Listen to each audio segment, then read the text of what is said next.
ലോക്സഭാ തിരഞ്ഞെടുപ്പിന്റെ സെമിഫൈനൽ എന്ന് വിശേഷിക്കപ്പെട്ട 5 സംസ്ഥാനങ്ങളിലെ തിരഞ്ഞെടുപ്പ് ഫലങ്ങൾ പുറത്തുവരവെ കോൺഗ്രസിന്റെ ഉയർത്തെഴുന്നേൽപ്പാണ് കാണാൻ സാധിക്കുന്നത്. ബിജെപി ഭരിക്കുന്ന 2 സംസ്ഥാനങ്ങളിലെ ഭരണം ഇവരിൽ നിന്നും തിരികെ പിടിച്ച കോൺഗ്രസ് മധ്യപ്രദേശിലും ഭരണം പിടിക്കുമെന്ന സൂചനയാണ് പുറത്തുവരുന്നത്.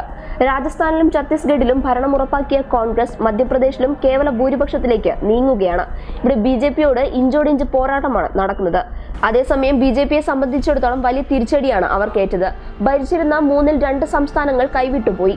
ഒരു സംസ്ഥാനത്തിൽ അധികാരം നിലനിർത്തുമോ എന്ന കാര്യത്തിൽ അനിശ്ചിതത്വം നിലനിൽക്കുകയും ചെയ്യുന്നു. അതേസമയം തെലങ്കാനയിൽ ഭരണകക്ഷിയായ ചന്ദ്രശേഖര റാവുവിന്റെ തെലങ്കാന രാഷ്ട്രീയ സമിതി അധികാരം നിലനിർത്തി. ഇവിടെ കോൺഗ്രസും DDPയും ഒരുമിച്ച് കൈകോർത്തെങ്കിലും കോൺഗ്രസിന് തിരിച്ചടി നേരിടേണ്ടി വന്നു.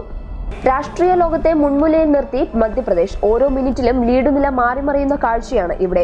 പിന്തുണയ്ക്കുമെന്ന് BSP വ്യക്തമാക്കിയത് കോൺഗ്രസിന് ആശ്വാസമാണെങ്കിലും വ്യക്തമായ ഭൂരിപക്ഷത്തിലേക്ക് എത്താത്തത് ആശങ്കയുണർത്തുന്നുണ്ട്. എക്സിറ്റ് പോളുകൾ മധ്യപ്രദേശിൽ BJP അധികാരത്തിലെത്തുമെന്നായിരുന്നു പ്രവചിച്ചിരുന്നത്. അതേസമയം ഛത്തീസ്ഗഡിൽ കോൺഗ്രസ് ഭരണം തിരിച്ചുപിടിച്ചു. BJPയുടെ 17 സീറ്റുകളിൽ മാത്രമാണ് ലീഡ് ചെയ്യുന്നത്. രാജസ്ഥാനിൽ കോൺഗ്രസ് കേവല ഭൂരിപക്ഷം കൈവിട്ടു.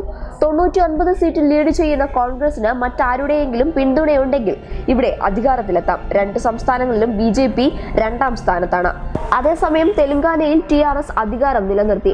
മഹാകൂടമ്പി സഖ്യത്തിന് ഇവിടെ 18 സീറ്റുകൾ നേടാനേ സാധിച്ചുള്ളൂ. മിസോറാമിൽ കോൺഗ്രസിന്റെ 10 വർഷത്തെ ഭരണത്തിനാണ് മിസോ നാഷണൽ ഫ്രണ്ട് അന്ത്യം കുറിച്ചത്.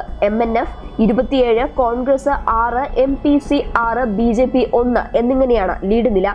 മുഖ്യമന്ത്രി ലാൽ താഹ്വാല മത്സരിച്ച 2 സീറ്റിലും പരാജയപ്പെടുകയും ചെയ്തു. ഇതോടൊപ്പം തന്നെ മിസോറാമിൽ കോൺഗ്രസിന് അധികാരം നഷ്ടമായി. News desk public Kerala.